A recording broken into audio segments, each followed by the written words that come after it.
There's a very interesting segment in chapter 12 of William Cooper's Behold the Pale Horse. If anybody's familiar with him, they'll know that he's accredited for predicting many things and exposing the government and its corruption on a very in-depth level. So this is chapter 12 of this secret government. And what do we have here? It says, the government encouraged the manufacture and importation of military firearms for the criminals to use. This is intended to foster a feeling of insecurity which would lead the American people to voluntarily disarm themselves by passing laws against firearms. Using drugs and hypnosis on mental patients in a process called Orion, the CIA inculcated the desire in these people to open fire on schoolyards and thus inflame the anti-gun lobby. This plan is well underway and so far is working perfectly. The middle class is begging the government to do away with the Second Amendment. Author's note, I have found that these events have indeed happened all over the country. In every instance that I have investigated, the incident at the women's school in Canada, the shopping center incident in Canada, the Stockton, California massacre, and the murder of Rabbi Amir Kahan, the shooters were all ex-mental patients or were current mental patients who were all on the drug Prozac. This drug, when taken in certain doses, increases the serotonin level in the patient, causing extreme violence. Couple that with a post-hypnotic suggestion or control through an electronic brain implant or microwave or ELF intrusion, and you get mass murder, ending in every case with the suicide of the perpetrator. Exhume the bodies of the murderers and check for a brain implant. I think you are going to be surprised. In every case, the name of the murderer's doctor or mental treatment facility has been withheld. I believe we will be able to establish intelligence community connections and or connections to known CIA experimental mind control programs when we finally discover who these doctors of death really are. So that kind of tells you right there that that the CIA has been using people as bait, I guess you could say, programming them under the Operation Orion to use them to disarm the public. And this was written in 1990. It was updated, originally written May 23rd, 1989. If you haven't checked out his work, I'd definitely suggest checking out William Cooper, especially this book, Behold a Pale Horse. It's very in-depth. And I'm going to show you, after this video here, a broadcast of his from January 22nd, 1997, where he discusses the disarmament of the world through the United Nations, which is exactly what I describe in my documentary, the Sandy Hook documentary. So if anybody hasn't seen that documentary, check it out, and check out the work of William Cooper, because he's definitely got the right idea going on, and he has for a long time. He was killed by the government, actually. He was murdered by the FBI and ATF and members of the government. They wanted to destroy him because of his ideas and what he was exposing to the public. And he wouldn't disarm himself. He wanted to protect himself in the Second Amendment, so he was killed on his doorstep. So check that out too. It all relates for sure.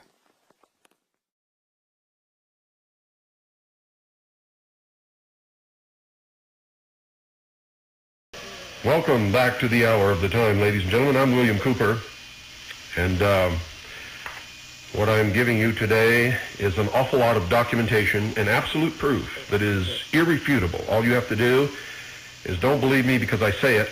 You write down the document numbers that I give you, and you go find those documents and you read them for yourself. It's going to make you angry. You're going to find out that we have been betrayed. Those people in Washington, D.C. are not about the business of government. They are about the business of treason. They have sold us down the river. They are engaged in lies and deception and manipulation to bring us into a government that we would never accept willingly, nor would we even consider if we knew what was really going on. And some of us do know. Those of us who do know, ladies and gentlemen, are fighting it tooth and nail. The biggest battle is to wake up the American sheeple and convert them into real people so that we have a chance. Don't go away. Disarmament, the United States Initiative, United States Arms Control and Disarmament Agency, Publication 8, General Series 5, released September 1962. And this again has an introduction, ladies and gentlemen, called The Call for Leadership by John J. McCloy, who at that time was the leader or executive director of the Council on Foreign Relations, who outlines the disarmament of the world led by the United States and the Soviet Union. He talks about, and I quote, the complexities of disarmament, the Geneva Test Ban negotiations, the United States' determination to halt the arms race, the Disarmament Agency, the common market, working toward a world without war and a new world order. A new world order. You see, George Bush didn't just pull that term out of the ether. History of disarmament negotiations, U.S. proposal for disarmament, needs for adequate verification, question of the proper forum, improving United Nations peacekeeping machinery, describing the forces that will be combined by the two major powers to police the world, taking the first steps. The United States outlines initial proposals of program for general and complete disarmament by Dean Rusk. Disarmament, a worldwide responsibility. Laying bases for disarmament. U.S. proposals for work of conference. Call for early action on testing, etc., etc., etc., etc. The dilemma? How to do it, he says. Quote, I appreciate that I am here before a sophisticated audience today. Most of you have read the reports that one Polaris submarine carries more explosive power than all the bombs dropped by both sides during World War II, including the 2 atomic bombs, end quote. Those are the scare statements. You have to understand that the Cold War, ladies and gentlemen, was a scam to begin with to bring this all about. And the Soviet Union has recently released publicly the documents which prove that all during the Cold War, their bombers never once carried not even one atomic weapon. It was a scare tactic to bring this about and fund the development of technology through the willing giving of tax dollars in the face of a Cold War enemy by the American people and the people of the world to develop the technology to control the people of the world under the New World Order. Quote, toward a world without war, a summary of United States disarmament efforts past and present, end quote. United States Arms Control and Disarmament Agency, Publication 10, General Series 6, released October 1962. Quote, world order will be secured only when the whole world has laid down these weapons which seem to offer us present security but threaten the future survival of the human race, end quote. There was never any danger of that, and still is not. President John F. Kennedy said that in his State of the Union message, January 11, 1962, the whole time knowing that there was no threat.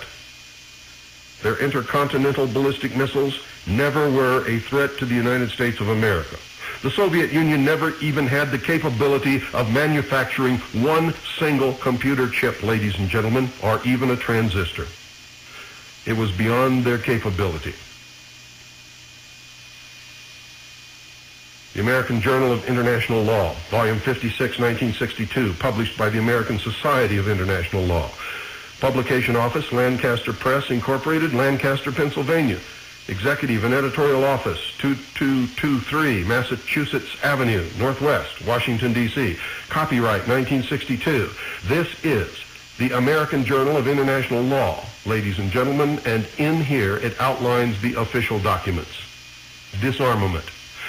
Outline of basic provisions of a treaty on general and complete disarmament in a peaceful world, submitted by the United States delegation to the United Nations Committee on Disarmament, Geneva, April 18, 1962, in which it outlines everything that I have already discussed in an official treaty, ladies and gentlemen, which was signed and which was ratified by the Senate, calling for the complete disarmament of all weapons of all nations, including your weapons. Progressive inspection for disarmament. The concept of progressive zonal inspection. United States Arms Control and Disarmament Agency, Publication 13, released January 1963. This proposes the zonal concept, and the beginning of it was the school weapons ban zones. The school weapons ban zones.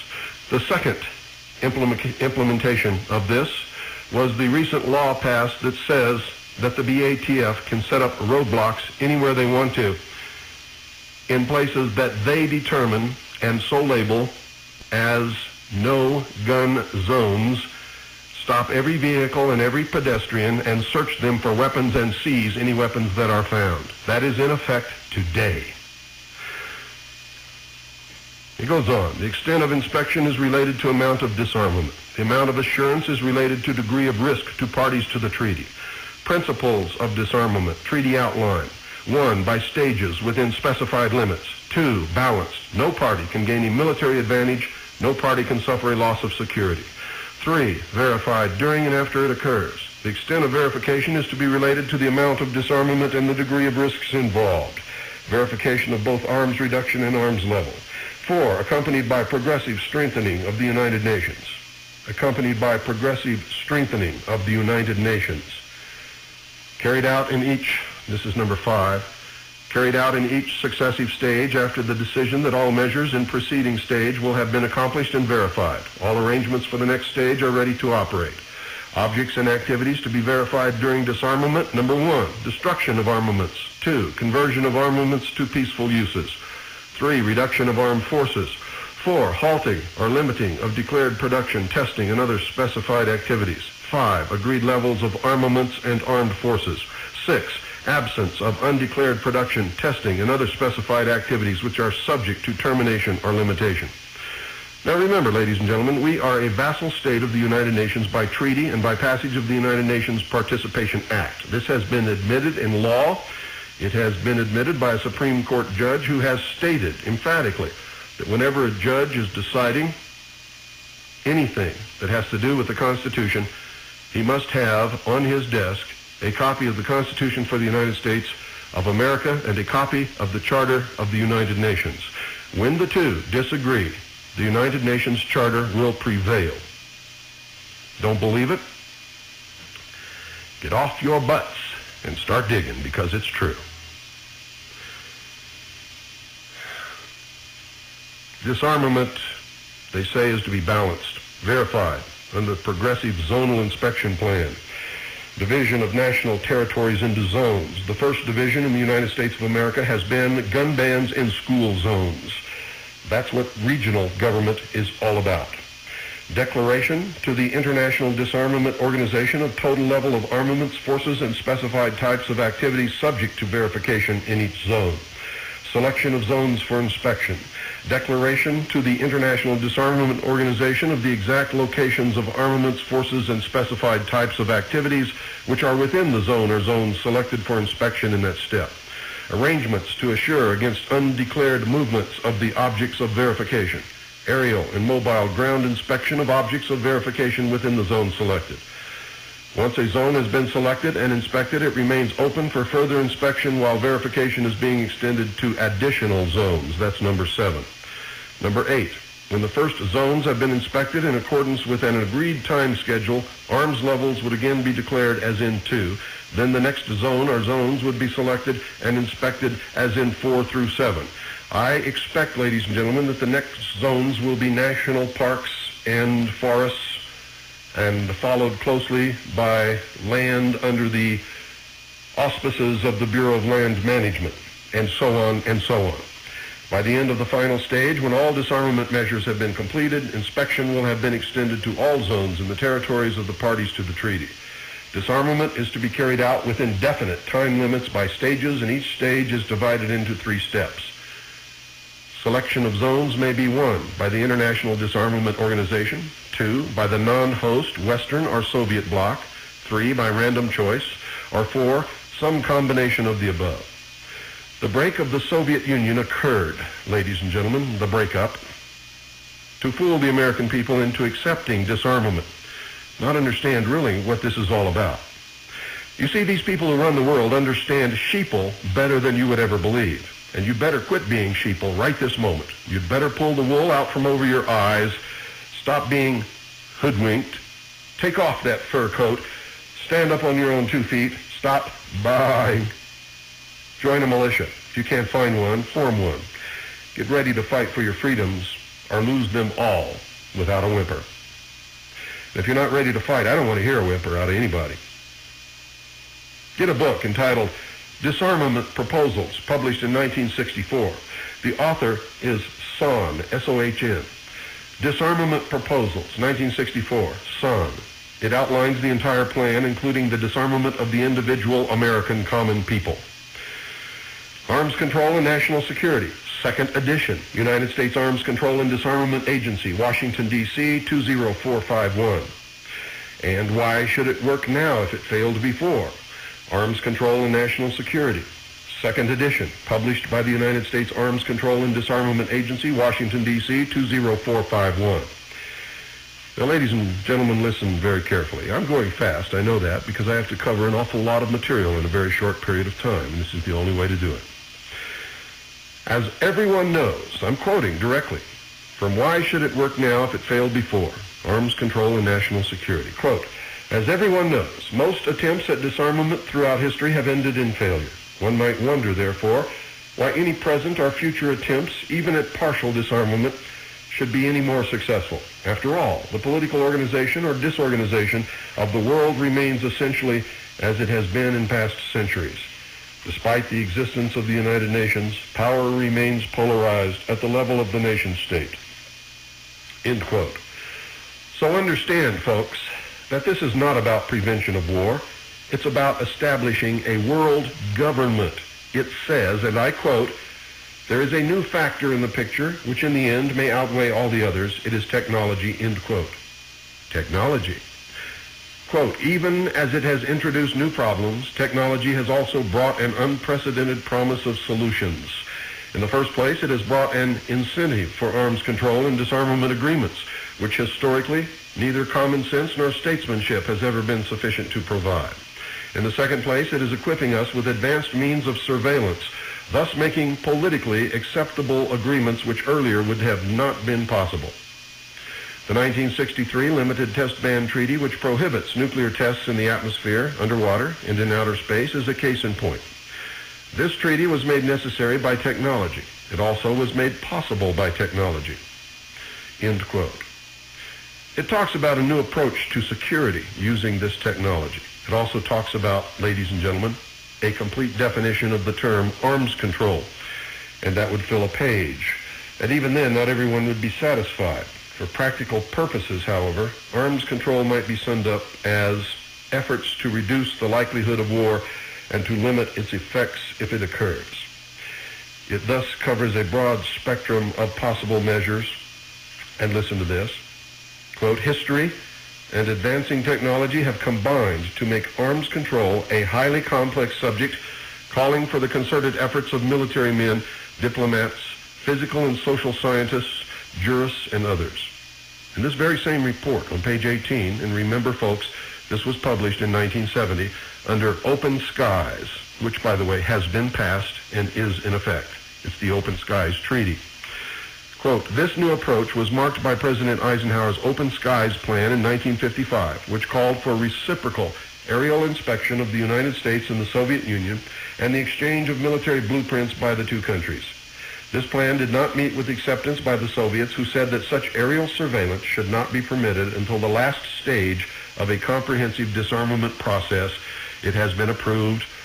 All signatories to the treaty have signed it. It is in effect, and we are in the last stage. Remember, it says, quote, until the last stage, end quote. So those of you who think we're still in stage 1 or stage 2, you'd better rearrange your gray matter, because we are in the last stage. There's only 4 more years until their set date for the formation of this new world order. Actually, 3 more years. It's 1997, isn't it? They have 3 years to disarm the American people according to their plans. Do you understand that? 3 years to disarm the American people according to their plans. The Open Sky Treaty was just signed about 3 years ago, and Russian aircraft overfly the United States to inspect the disarmament of the United States now on a daily basis, and we are overflying what used to be known as the Soviet Union. We are disarming, they are not. According to their policy, they will not until everybody else does, although they say they are, and although our government is fooling us into believing that they They are not disarming. Understand also, ladies and gentlemen, it is a scam, because if anything goes wrong, the military might of what used to be known as the Soviet Union will enforce the formation of the New World Order, accompanied by the treasonous military officers of the United States military services, all four of them, who are in total complicity and agreement and are even now, as we speak, acting as the police force for the New World Order. They know what they are doing. They are sworn to protect the Constitution for the United States of America against all enemies, foreign and domestic, and regardless, they are engaged in treason. So if you're looking for our own armed forces to save us, you're looking in the wrong place. The only defense you have is the militia and those members of the armed forces who at the specified time will realize what they are doing and come over to us with their men and their equipment. And that will happen. I don't know on what scale, but it will happen. Quote, the 10th special session of the General Assembly, the first session to be devoted to disarmament, opened on 23rd May 1978 at the United Nations headquarters, New York. The Assembly concluded its work in the early hours of July the 1st. Earlier, during that final meeting on 30 June, it adopted resolutions S-10/2 containing the final document of the 10th special session of the General Assembly, comprising an introduction, a declaration, and a program of action, and establishing new international machinery for disarmament. Now listen to what I just said, establishing new international machinery for disarmament. And that's that multi-nation force that I told you about, that's here, with thousands of pieces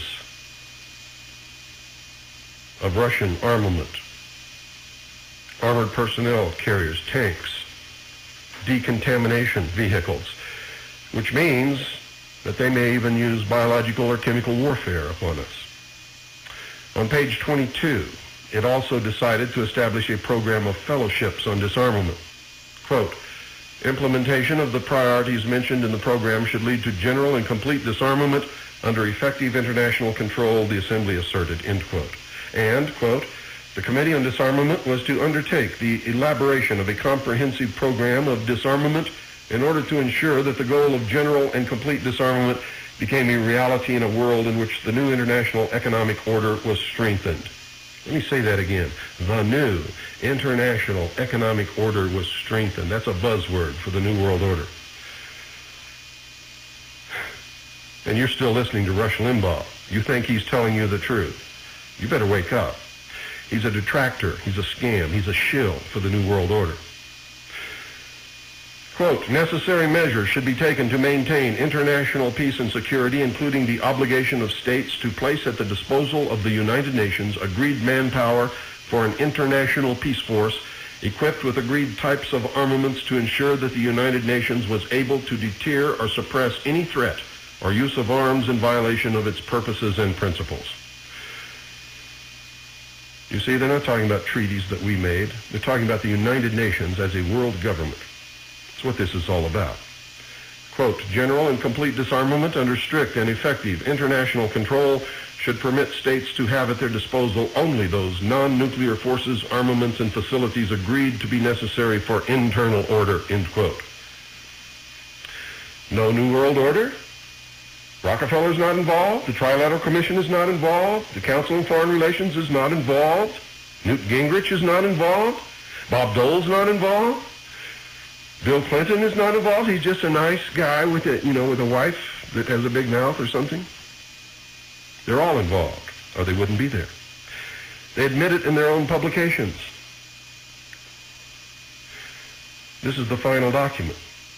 On June 30th, 1978, at the end of the special session, the General Assembly adopted Resolution S-10/2, by which it adopted also the final document of the 10th special session of the General Assembly, providing a broad platform for further efforts by the United Nations in the field of disarmament, etc., etc., etc. New World Economic Order, New World Order, words echoed over and over again years ago. The special session, and I'm quoting, must demonstrate to the world that the fundamental principles of the Charter continue to serve as the guiding light for the international community in its quest for a new economic, political, and social order based on equality and justice for all, end quote. That's socialist drivel, ladies and gentlemen. All the socialist regimes that have ever occurred or risen to power in the history of the world, you'll see that there was never equality for all, and there certainly was never justice for anybody. Limbaugh and all the others know about this, but they will not tell you about it, because if they do, they lose their radio shows, and they lose the millions of dollars that they've sold out for. Resolution S-10/2 is recommended by Ad Hoc Committee of 10th Special Session, AS 1023, Part 1, adopted without vote by Assembly on 30 June 1978. Without vote. Without vote. Quote, the nuclear and conventional arms buildup threatens to stall the efforts aimed at reaching the goals of development, to become an obstacle on the road of achieving the new international economic order, and to hinder the solution of other vital problems facing mankind. Conference of the Committee on Disarmament, and this is from 15th Annual Report to the Congress, United States Arms Control and Disarmament Agency, Publication 88, released July 1976. The Geneva-based, quote, the Geneva-based Conference of the Committee on Disarmament held 2 sessions during 1975 that proved to be among the most active in the 13-year history of this principal multilateral forum for arms control negotiations. Its 31 member nations represent a geographic and political cross-section of the world. The representatives of the United States and of the Soviet Union serve as co-chairmen. Ambassador Joseph Martin, Jr. led the United States delegation. Quote, the committee's agenda included several new issues that had been referred to it by the 1974 United Nations General Assembly. The question of nuclear weapon-free zones, arms control implications of nuclear explosions for peaceful purposes, and environmental warfare, in addition to the topic of chemical weapons restraints and a comprehensive nuclear test ban. End quote. And under environmental warfare, listen to this, quote, the highlight of the session was the August 21st tabling by the United States and Soviet representatives of identical texts of a draft. Let me say that again. The highlight of the sessions was the August 21st tabling by the United States and Soviet representatives of identical texts of a draft. Listen to this. Identical texts of a draft entitled, quote, Convention on the Prohibition of Military or any other hostile use of environmental modification techniques, end quote, and it goes on and on and on and on. And they do have the ability to modify weather and just about make it whatever they want. I don't know if they've been doing that, but they have the ability. And we have found treaties that exist that acknowledge that they have the ability and prohibit the signatories to the agreement from using such technology to modify the weather or any other part of the environment without notifying the country that will be infected. It doesn't say they can't, it just says they have to notify. And it goes on and on. The members, ladies and gentlemen, of the United Nations are fully aware of the conviction of their peoples that the question of general and complete disarmament is of the utmost importance, and that peace, security, and economic and social development are indivisible, and they have therefore recognized that the corresponding obligations and responsibilities are universal. You see what's happening? In this country, we're supposed to have representatives that we vote for, and they're supposed to represent the wishes of the people who put them into office. But they are circumventing that through treaties, and through the representative to the UN and ambassadors to foreign countries. They're committing us to things that the American people don't know anything about, never voted for, would never accept in a million years, and are blatantly unconstitutional. unconstitutional, which means they are engaged in treason, for they are dismantling and destroying the United States of America right before our very eyes. Well, it's taken me a long time to do this. I wanted to get through a lot more than what I'm going to get through today, but we still have tomorrow. And the next day, so never fear. It's only Wednesday. Conventional weapons control. And this again from the 15th annual report to the Congress. Quote, during the spring session, Ambassador Martin urged the committee explore practical means of restraining the worldwide competition in conventional arms, end quote. Conventional arms, ladies and gentlemen, that means your rifle. Your rifle.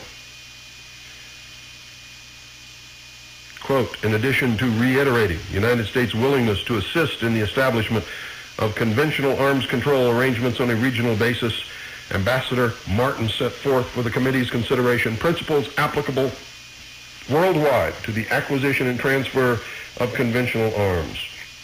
These principles are discussed in greater detail in the chapter on arms transfers. That program, passing through all the necessary stages, should lead to general and complete disarmament under effective international control. End quote. And now it doesn't say under control of the government of the United States of America or your local police department or your sheriff. It says international control. Now what do you think general and complete disarmament means? It means every single weapon in the hands of every single person except those designated as the internal police force, the state police, to maintain internal order. Are you beginning to get some lights turned on in your head? I hope so. I really hope so. Notice, folks, it does not say partial disarmament. It doesn't say just the military. It does not say military forces. And remember, in an earlier publication, it even included the police. It says complete disarmament. And it does include the police, except for the state police force, which will have only the arms necessary to maintain internal order. Quote, genuine and lasting peace can only be created through the effective implementation of the security system provided by the Charter of the United Nations and the speedy and substantial reduction of arms and armed forces by international agreement and mutual example, leading ultimately to general and complete disarmament under effective international control, end quote. That's why bases are closing, ladies and gentlemen, to the military, but they're not really closing. They're closing but not closing. Oh, Coop's lost it, right? How can they be closing but not closing? They were said they were closing to save money, and then they don't close and spend money to establish those bases as prisons, ladies and gentlemen, and mental treatment centers. If you don't believe that, go around to all the closed bases throughout the country and you'll see that either the entire installation or a portion of it is now a prison or a mental treatment center. And when the New World Order is created, and as they begin to round us up, those prisons and those mental treatment facilities will be populated by patriots, who in the New World Order will be said to be suffering from a psychosis.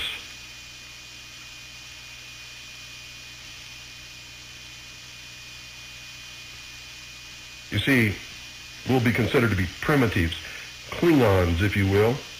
Klingons who refuse to adapt to the new world socialist order will be called mentally ill. Star Trek is brainwashing your children. You didn't even know it. What is it? Why, isn't there some kind of a galactic federation? A new world space order of all the different planets? And it's socialist, you see. None of those people have any property. None of them have any money. None of them have any families. Their whole cause is devoted to the furtherance of this federation, this new world order. And every time you see children enter the picture with parents, you see that it creates havoc. Anytime someone engages in a love affair, it creates havoc. And it's never consummated with marriage or lasting family life, ever. Not ever. And who are they always fighting, ladies and gentlemen? The one group in the galaxy who refuses to buy their baloney and wants to be left alone. The Klingons, clinging on to the old ways. And so your children are being brainwashed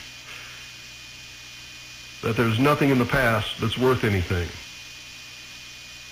That socialism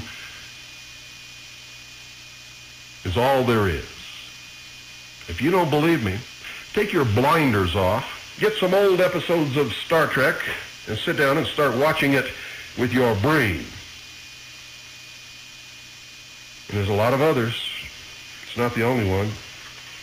That tube in your living room is a brainwashing machine, and it is destroying this country, or at least destroying the minds of some people in this country, who are, because they become then apathetic, ignorant, stupid sheeple, by their inaction and their inability to think, are destroying this country. On page 45, under the Yearbook of the United Nations, 1978, it talks about, quote, the study should be made in the context of how disarmament can contribute to the establishment of the new international economic order, end quote. Do you know that this year in Europe, the European Union is supposed to go to one currency?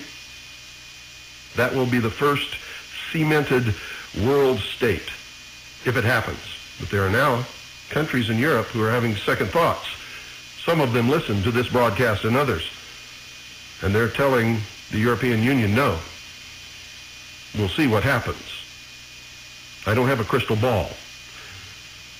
But folks, you tell me no new world order, no new world economic order, no plot, no complicity of the Council on Foreign Relations, the Trilateral Commission, the members of Congress, the members of the executive branch of government, and the officer corps of all four of our military services. I tell you that you are completely insane if you really believe that. You see, in the last 4.5 years, I haven't just done 1 2-hour broadcast. I've been documenting this treason for 4.5 solid years.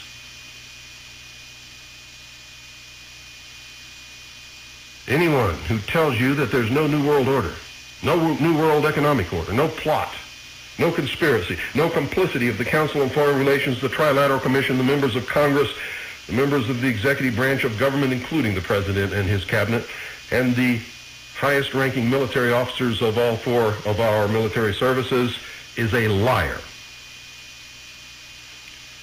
They're part of the problem. They're part of the enemy. They are leading you down the garden path because the facts tell us otherwise. Remember, the symbol of international socialism is the red rose. It was the symbol of the rose and cross which came out of the ancient mysteries which were suppressed between the cold north wind, the snow, were the seed planted by the adepts, concealing their true religion, their true philosophy. Wait for the spring thaw, when the rising sun and the generative force, the phallus, will generate and regenerate the old pagan religions under the guise of a new one-world religion and one-world totalitarian socialist government. They work for that day. They live for it. Everything that they do is in the furtherance of that agenda, and they laugh at all of you who can't even see what's going on right in front of your eyes. When this happens, freedom will die forever, for socialism is a binding system. It creates victims who are dependent upon the state, and the state becomes more important than any individual or any group of individuals. And everything that everyone does must be in furtherance of the state. All information is controlled. Certain books will disappear and are already disappearing, ladies and gentlemen, from your libraries and from the Library of Congress. Anyone who says anything or does anything that is considered to be politically incorrect will just disappear. You'll never see them again. When you reach a certain age, you will be put into an old folks' home where 2 weeks later you will die of a stroke.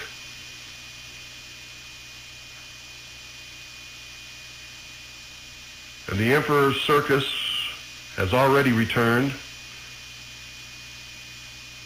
It's not just the Super Bowl anymore, ladies and gentlemen. It's real gladiators. I watched on television the other day 2 men in a ring, barefisted, battling it out on television in a huge stadium filled by thousands of people. You know what that's for? I know men who don't know anything at all in this entire world except who plays third base for the Mets. And they think that that is a great achievement. And they can't wait to get together with their buddies so they can talk about who plays third base for the Mets. And they feel really intelligent and big and smart. And I shake my head and walk away because they're fools. They have given up what is intelligent and what is smart and what they should know to be popular or to be liked. That's high school stuff. We're talking about enslaving the human race here, and all they want to know is what time the Super Bowl is on. And women have their own little cul-de-sacs that they get in and spin around in, chasing their tail also.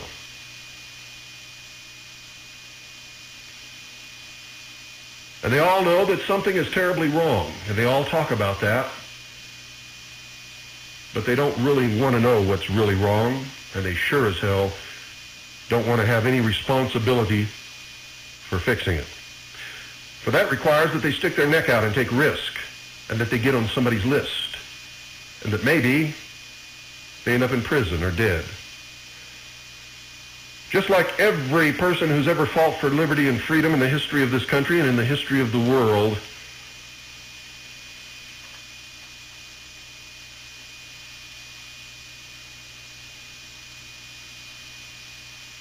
some of them always end up in prison or dead. But aren't they the people that we've always revered? Aren't they the people we've loved the most? Aren't they the people in whose memory we have set up monuments and memorials all over this country?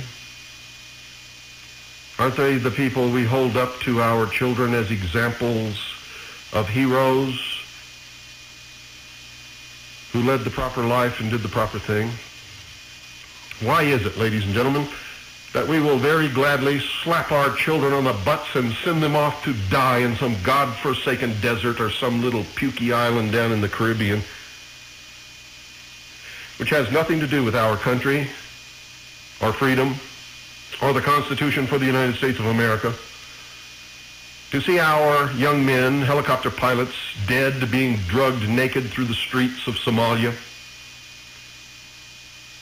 To watch our veterans of the Gulf War sicken and weaken and give birth to deformed children and genetic freaks.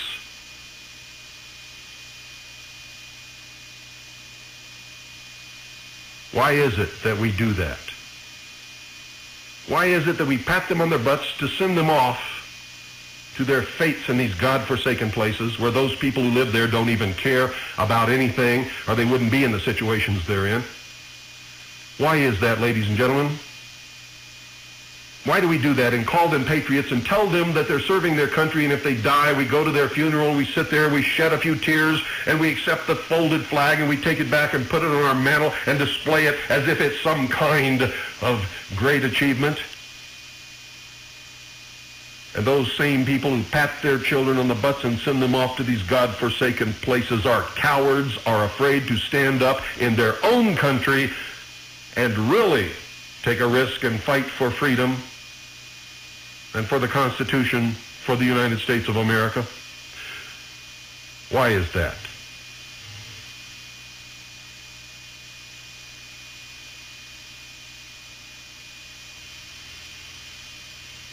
Well, I know the answer, but I'm not going to tell it to you because I think you know the answer too. And I think you're going to have to deal with that answer in your own heart. You see, ladies and gentlemen, I know there really is a Satan, a Lucifer, but he's not out there running around in the woods somewhere, and he doesn't sit up there on some planet looking down at us, and he doesn't fly around in the air. He's real.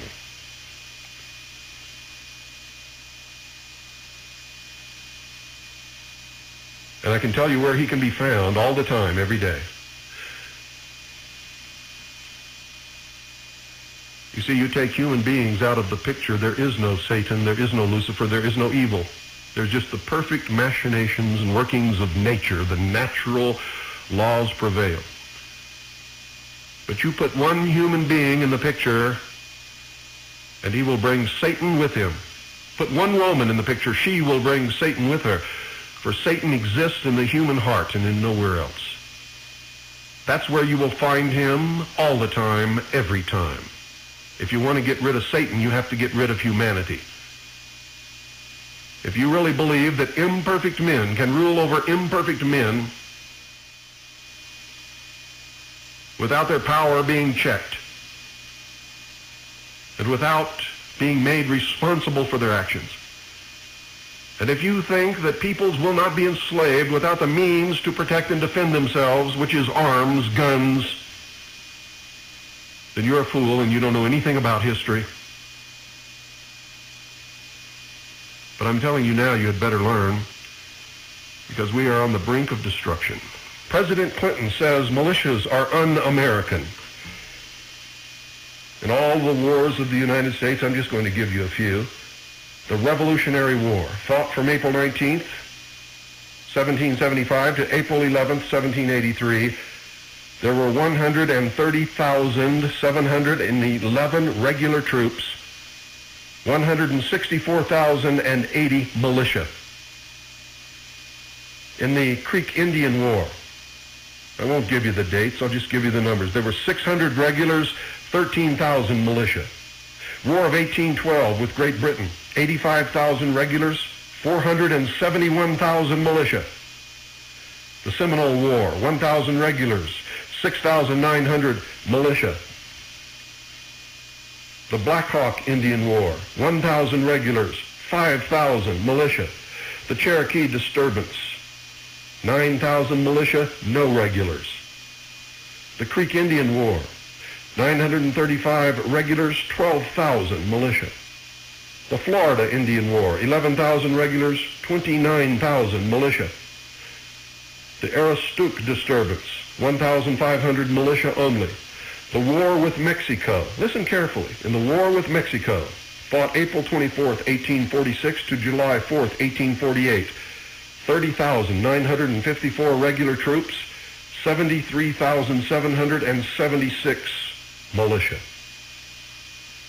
I could go on and on and on.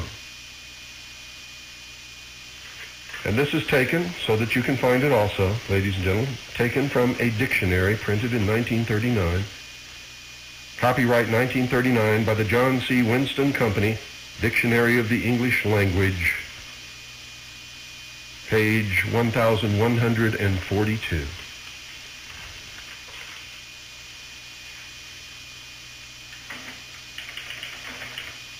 Good night, ladies and gentlemen.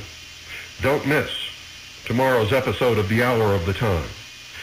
God bless each and every single one of you, and may God save this republic. The government, they wanted to destroy him because of his ideas and what he was exposing to the public, and he wouldn't disarm himself. He wanted to protect himself in the Second Amendment, so he was killed on his doorstep. So check that out too. It all relates for sure.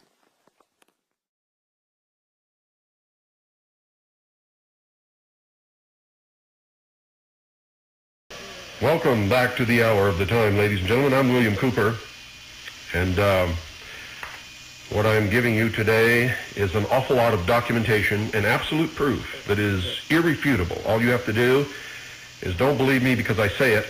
You write down the document numbers that I give you, and you go find those documents and you read them for yourself. It's going to make you angry. You're going to find out that we have been betrayed. Those people in Washington, D.C. are not about the business of government. They are about the business of treason. They have sold us down the river. They are engaged in lies and deception and manipulation to bring us into a government that we would never accept willingly, nor would we even consider if we knew what was really going on. And some of us do know. And those of us who do know, and or connections to known CIA experimental mind control programs when we finally discover who these doctors of death really are. So that kind of tells you right there that that the CIA has been using people as bait, I guess you could say, programming them under the Operation Orion to use them to disarm the public. And this was written in 1990. It was updated, originally written May 23rd, 1989. If you haven't checked out his work, I'd definitely suggest checking out William Cooper, especially this book, Behold a Pale Horse. It's very in-depth. And I'm going to show you, after this video here, a broadcast of his from January 22nd, 1997, where he discusses the disarmament of the world through the United Nations, which is exactly what I describe in my documentary, the Sandy Hook documentary. So if anybody hasn't seen that documentary, check it out, and check out the work of William Cooper, because he's definitely got the right idea going on, and he has for a long time. He was killed by the government. Actually, he was murdered by the FBI and ATF and members of the using drugs and hypnosis on mental patients in a process called Orion. The CIA inculcated the desire in these people to open fire on schoolyards and thus inflame the anti-gun lobby. This plan is well underway and so far is working perfectly. The middle class is begging the government to do away with the Second Amendment. Author's note, I have found that these events have indeed happened all over the country. In every instance that I have investigated, the incident at the women's school in Canada, the shopping center incident in Canada, the Stockton, California massacre, and the murder of Rabbi Mir Kahan, the shooters were all ex-mental patients or were current mental patients who were all on the drug Prozac. This drug, when taken in certain doses, increases the serotonin level in the patient, causing extreme violence.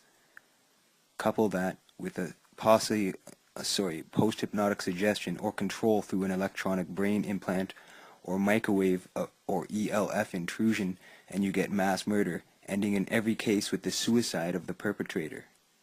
Exhume the bodies of the murderers and check for a brain implant. I think you are going to be surprised.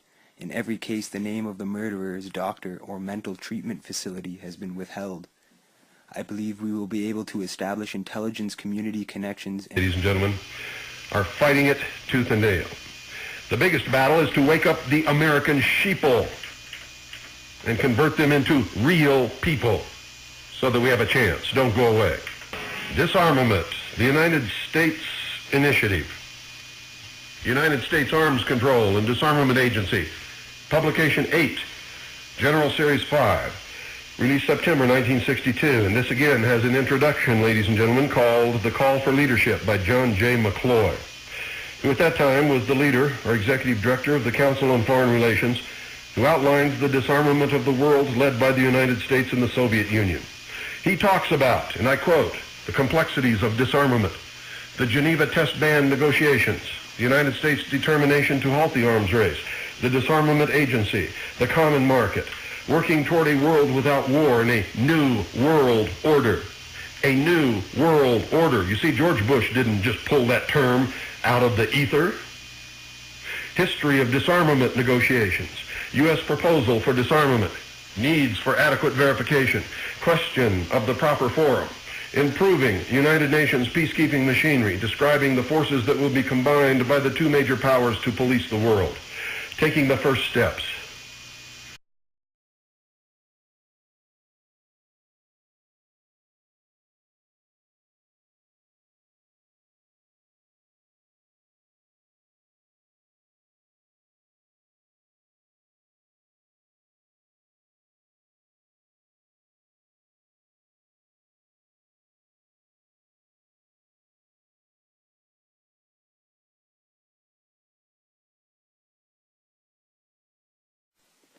There's a very interesting segment in Chapter 12 of William Cooper's Behold the Pale Horse.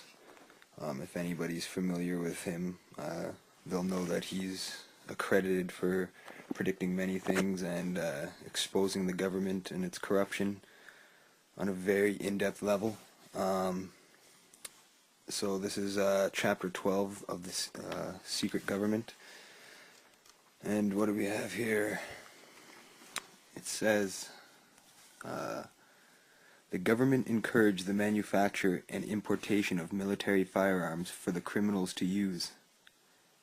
This is intended to foster a feeling of insecurity which would lead the American people to voluntarily disarm themselves by passing laws against firearms.